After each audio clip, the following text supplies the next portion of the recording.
Eduardo Rodríguez es abogado de Gabriel Prado, exgerente de Seguridad Ciudadana de la Municipalidad de Lima, que, bueno, hoy como abogado ha recibido una buena noticia para su defendido. Eduardo, gracias por estar con nosotros. ¿Cómo está? ¿Cómo está, Enrique? ¿Qué tal? Bueno, el Poder Judicial y además la Fiscalía tomaron la decisión de retirar, ¿no?, el pedido de prisión preventiva y en este caso el juez le ha impuesto comparecencia simple a Gabriel Prado. Sí, la Fiscalía retira el pedido y ante el retiro de la Fiscalía el juez no le queda otra cosa que simplemente darle trámite, ¿no? Porque la Fiscalía es la que tiene, digamos, esa posibilidad de hacer estos pedidos de prisión, de incautación, etcétera.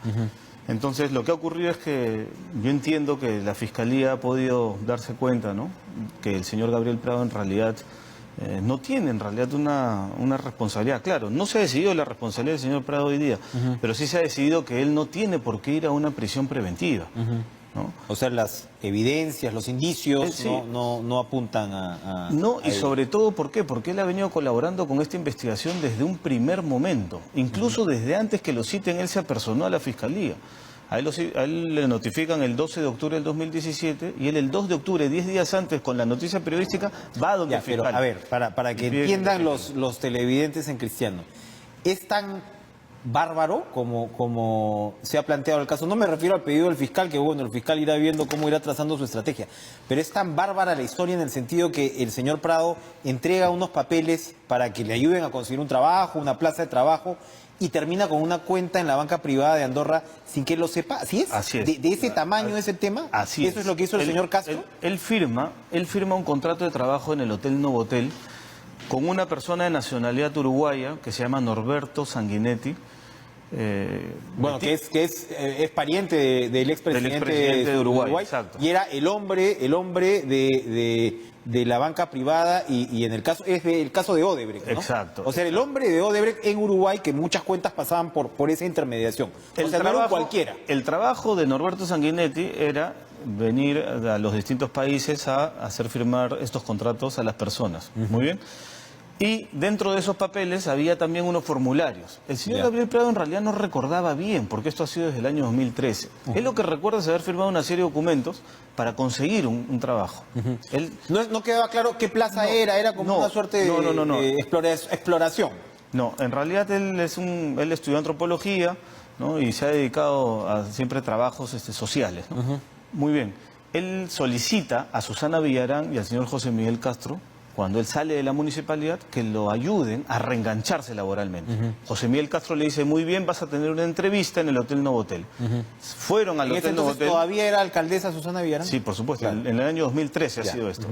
Entonces concurren al Hotel Novotel, se entrevista con el señor Norberto Sanguinetti y firma los documentos. Entrega copia de su pasaporte, copia de su DNI y su currículum. Norberto Sanguinetti se lleva estos documentos y finalmente resulta que con esos documentos no se abrió una cuenta porque ya existía la cuenta, sino que se le puso a él como beneficiario final. Permíteme explicarte, Enrique, cómo funciona Prado esto. pensaba que estaba con una suerte, vamos a llamarlo así, de headhunter. O sea, alguien que lo iba a ayudarlo, un cazatalentos profesional que lo iba a ayudar a ubicarlo laboralmente. Sí, exacto. Y el señor José Miguel Castro, cuando ha declarado ante la Fiscalía, ha mencionado que él era como un reclutador internacional. Muy bien. Entonces, finalmente, con esos documentos, se abre, o mejor dicho, se le coloca al señor Gabriel Prado, ¿no?, como beneficiario final de una cuenta en Andorra. ¿Y cómo funciona esto, Enrique? La banca privada de Andorra, ¿no?, contrata un estudio de abogados en Panamá que se llama Aleman, Cordero, Galindo y Lee, Alcogal. Y le dice al estudio de abogados que constituyó Relton Holding, le dice, oye, quiero que el beneficiario final de Relton Holding o el apoderado sea el señor Gabriel Prado. Relton Holding, o mejor dicho, el estudio Alcogal, va a una notaría en Panamá y hacen una escritura pública muy sencilla en donde se designa al señor Gabriel Prado como beneficiario final, como apoderado. Y no le preguntan al señor Gabriel Prado ni a cualquier persona si quiere ser o no quiere ser apoderado. Así de sencillo funciona el sistema. Panamá tiene otras leyes. Y te lo comento porque hemos viajado a Panamá. A solicitud nuestra, de la defensa del señor Gabriel Prado, hemos pedido que se le tome declaración a esos abogados del estudio de Panamá y a los directores que figuraban como los que habían constituido la empresa. Que han confirmado que no hubo comunicación con Prado. Ninguna. Nadie menciona a Prado en toda esta trama. Nadie, ni siquiera el señor Barata, hace 3 semanas. ¿Qué ha ocurrido? ¿Qué es lo que ha hecho que este caso dé un giro, ¿no? El señor Barata ¿no?, en Brasil declara que le dio $3 millones a Susana Villarán. 2 millones para pagar a los publicistas, a Valdemir Garreta y a Luis Fabre, y 1 millón que se le iban a entregar directamente. Y según Barata, como estaba demorando la entrega de este millón, surgió la idea que ese millón se deposite en una cuenta en la banca privada de Andorra, que para ellos iba a ser más sencillo. Y es ahí en donde y esto José coincide Miguel... con la línea de tiempo. Exacto. Esto coincide con la línea de tiempo. Exacto. Y es ahí cuando, según Barata, José Miguel Castro Gutiérrez lleva el nombre de Gabriel Prado para que sea entrevistado y firme estos papeles. Y es lo que el señor José Miguel Castro Gutiérrez también ha declarado en la Fiscalía. Él ha declarado que, en efecto, él ayudó al señor Gabriel Prado a buscar un trabajo. Entonces, el señor Gabriel Prado aquí sí ha reconocido que ha cometido una negligencia. ¿Cómo no? Pero jamás un ilícito penal. Eso no lo va a aceptar. Y esa es la razón. ¿Negligencia al entregar sus papeles o negligencia? Sí, negligencia al no haber leído bien y enterarse estaba más. firmando. Y esto es importante, ¿por qué, Enrique? Porque tiene que quedar claro que el retiro de la Fiscalía el día de hoy no obedece a que el señor Gabriel Prado se ha sometido a un procedimiento de colaboración eficaz. Él no se ha sometido a ningún procedimiento de colaboración eficaz. Para someterse a ese tipo de procedimientos, uno tiene que reconocer un delito. Y él no tiene nada que reconocer.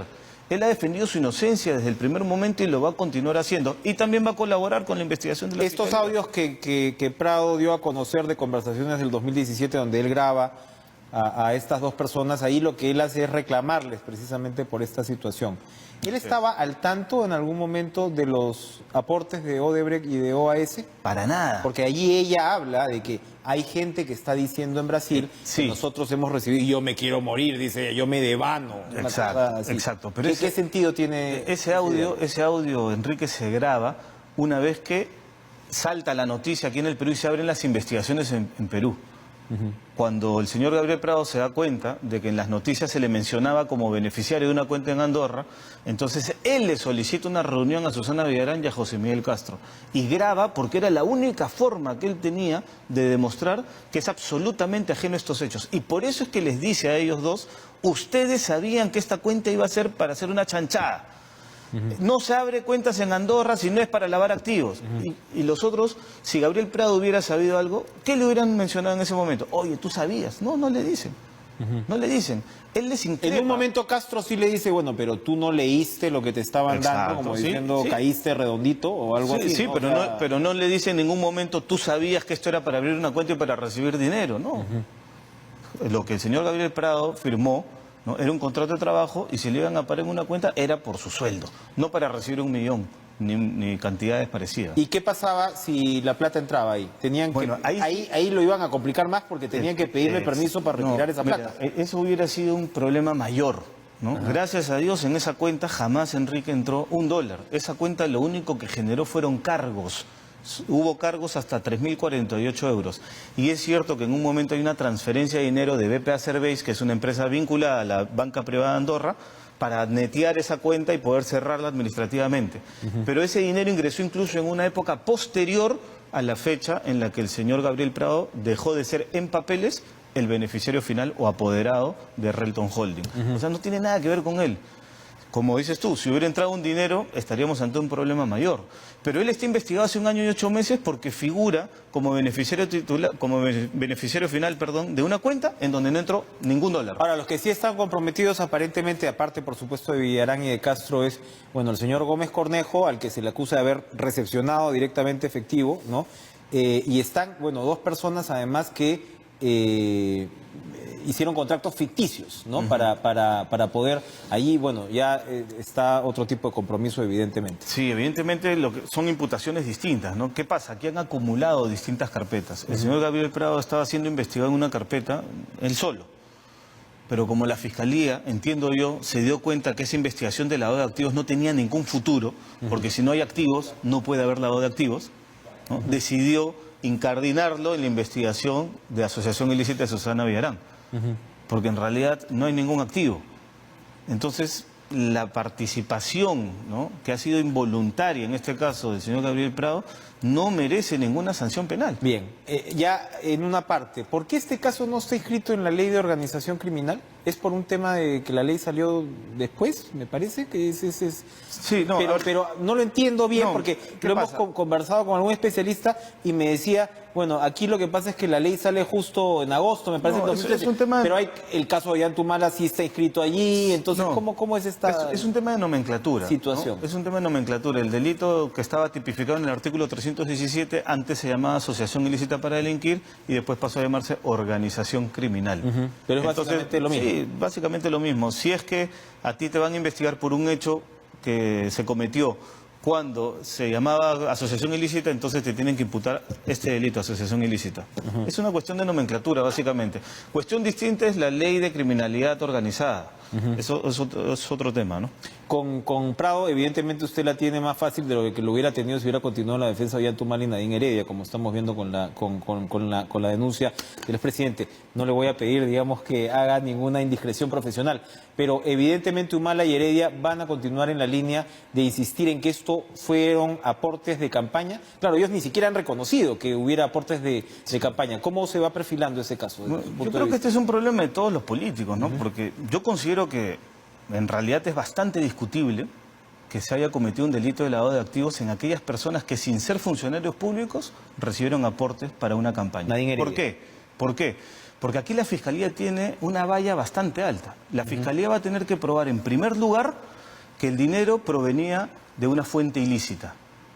Y en segundo lugar, que aquella persona que recibió ese dinero tenía conocimiento, podía presumir que provenía de una fuente ilícita. ¿Y qué ocurre aquí? La Fiscalía dice, eso vino de Caja 2, es ilícito. Y resulta que el dinero de Caja 2 no necesariamente tiene que ser ilícito. Eso lo tiene que determinar la justicia electoral en Brasil. Hasta el día de hoy no está determinado. Y sepa usted, Enrique, que en la última entrevista que se tuvo con Barata, se le preguntó cuáles son las fuentes de financiamiento de la Caja 2. Y Barata dijo, no sé. Ni el propio Barata podía decir cuáles son esas fuentes de financiamiento. Se supone que es ilícito porque sirve para pagar coimas, exacto, pero ya hay otro... Pero viene de la contabilidad de las propias obras, Hay ¿no? otros funcionarios que ya han mencionado, es cierto, hay que ser claros acá, que el dinero de la Caja 2 provenía de ilusiones tributarias, ¿no? Que es un ilícito, y que provenía de contabilidades paralelas, pero también de fuente ilícita, ¿no? Entonces, no necesariamente si tú recibiste ese dinero puede afirmarse a priori que era un dinero ilícito.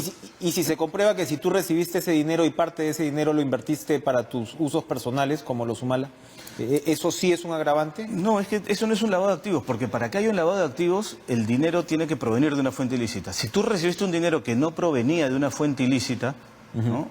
Entonces no hay lavado de activos. ¿Qué cosa podría haber?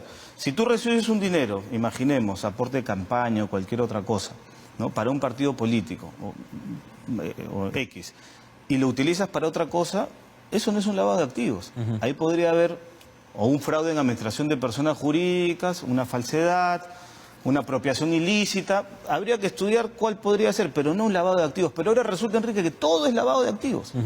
Ahora todo es lavado de activos. Y en realidad, para que pueda afirmarse la existencia de un delito de lavado de activos, es indispensable que la fuente sea una fuente ilícita.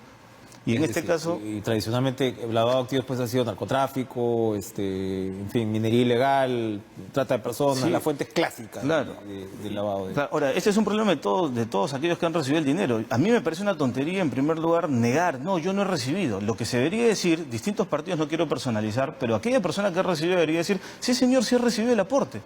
Pero en el año que lo recibí, esa empresa que me lo aportó era una empresa que no tenía sanciones del Estado, que el entonces presidente de la República se ponía el gorrito y el overol de la empresa y salía, y todos querían trabajar con ella. No tenía yo cómo saber que era un dinero ilícito. Cuestión distinta, Enrique, es que yo no lo declaré en la OMPE. Eso es una infracción administrativa, pero eso no es un lavado de activos. Se había llevado en el Entonces, el salir a decir... a menos que les comprueben que hubo algún tipo de beneficio a la empresa cuando fueron funcionarios públicos. Eso no está incluido, me parece, en la denuncia fiscal. De alguna manera lo ponen como que si fuera un delito de corrupción de funcionarios, pero en realidad para que haya un delito de corrupción de funcionarios, el dinero se le tiene que entregar a un funcionario público, no a un candidato. Distinta es la situación de Susana Villarán, distinta es la situación de Alejandro Toledo, distinta es la situación, si se quiere, de Luis Nava, por el lado del caso Aprista, donde sí ves correspondencia con cuando eran funcionarios públicos. Claro, ahí hay un problema mayor, ¿no? Porque se puede hablar de lavado de activos, pero también de un delito de corrupción de funcionarios. Ahí sí. ¿El tema de las penas también puede variar? Sí, definitivamente. Dependiendo ¿no? o sea, todo está muy basado en el tema de organización criminal y de lavado de activos. Sí, claro, el lavado de activos tiene una pena de 8 a 15 años, el tipo base, digamos, actos de conversión y transferencia, actos de ocultamiento y tenencia. Pero si ese lavado de activos tú lo cometes en el marco de una organización criminal, entonces tu pena va de 10 a 20. Si a eso le sumas delitos de corrupción de funcionarios, en el caso de aquellos funcionarios que han recibido el dinero siendo funcionarios públicos, le puedes sumar un delito o de cohecho pasivo, ¿no? Que tiene una pena hasta de 8 años, o un delito de colusión que puede ir hasta los 15 años. Pero no hay, ahorita lo que se está definiendo en la Suprema es el tema de la casación sobre los usos de la prisión preventiva, tanto por el lado de Keiko Fujimori como lo que está reclamando la Fiscalía. Pero todavía no se ha llegado a una suerte de definición de tipología con respecto a organización criminal y lavado de activos para estos casos. No hemos llegado a ese punto. No. Evidentemente el caso de Humala te va a marcar un antes y un después. Sí, bueno, lo que pase con el caso de Humala y Heredia, que es el primero que está pasando a juicio oral, bueno, va a pasar una etapa intermedia primero, ¿no? Va a ser la suerte de todos los demás, ¿no? Va a ser el que genere esta jurisprudencia. Así es. Gracias, Eduardo Roy Gates, por acompañarnos No, esta noche. Muy interesantes precisiones. Vamos a ir a una pausa y regresamos con más.